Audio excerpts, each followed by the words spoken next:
In this episode, you understand why is a risk management plan so important and how you can use it to minimize your losses and hence increase your profits. Coming up next.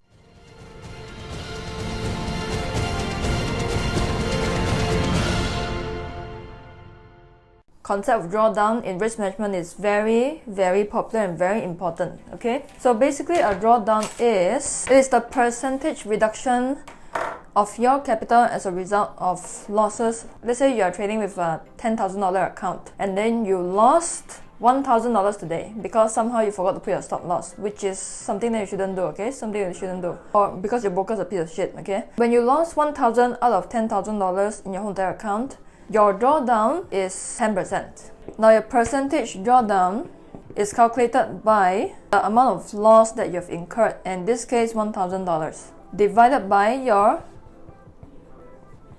initial capital. This is how you get your 10% drawdown. Okay, so let me give you an example. You lost $2,000. Maybe it's just your bad day. $2,000 divided by your capital, which is $10,000. So hence your percentage drawdown would be 2,000 divided by 10,000 would become 20%. Okay, you're left with $8,000. Now here's the thing, when you have a 20% drawdown, does this mean that you need to make back a 20% ROI to get back to break even?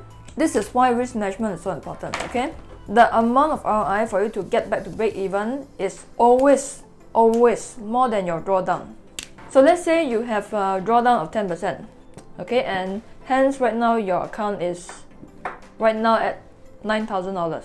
To make it back to $10,000, it is not 10% ROI anymore. Okay, to make it back from 9,000 to 10,000, when you have a 10% drawdown, it is actually 11% instead of 10%. So how do you calculate the amount of ROI that you need to get back to break even? You use this formula, okay?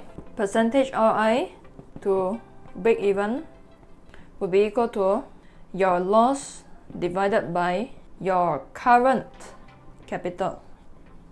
Okay, your loss divided by your current capital. So how did I get the 11%? So our loss just now was $1,000. Okay, can you see? $1,000 divided by our current capital, which is $9,000. Correct? And then remember to times 100 because you're calculating in terms of percentage. Same for drawdown just now because I didn't put in the 100. 1,000 divided by 9,000 will give you about 11.11111%. Round it up 11%. Okay, times the 100 to get your percentage. Let's say you have a drawdown of 50%. Okay, we are using the same capital which is $10,000. So when you have a drawdown of 50%, meaning that you would lose half of your account. Okay, you would lose $5,000. Then your current capital would be same, $5,000.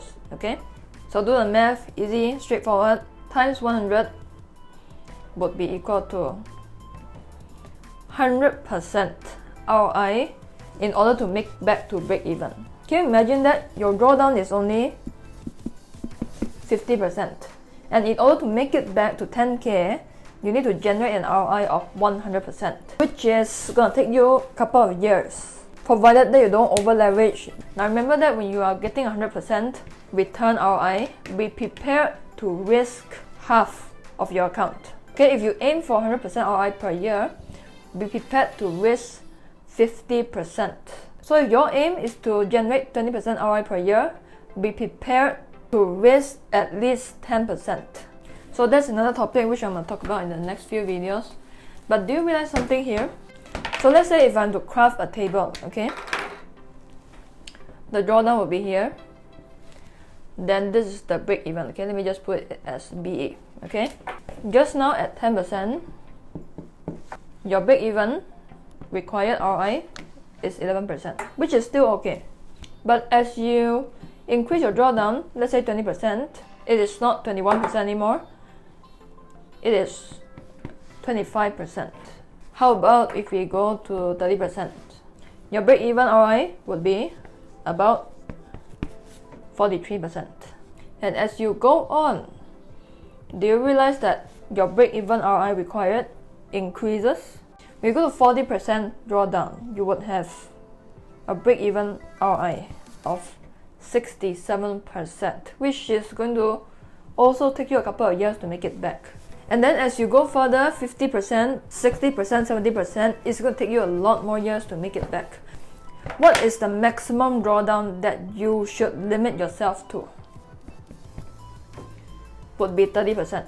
But then a lot of people say, okay, I can do one trade over leverage and then make 100% a day. I mean, like, good for you. What you need to do right now is to go back and watch my previous videos and understand why is it that 100% a day just wouldn't cut it in the Forex game. I know that a lot of people promise you, you can generate 100% with my fail-proof system, with my fail-safe system. If people will tell you that, it just shows that they don't know how to trade.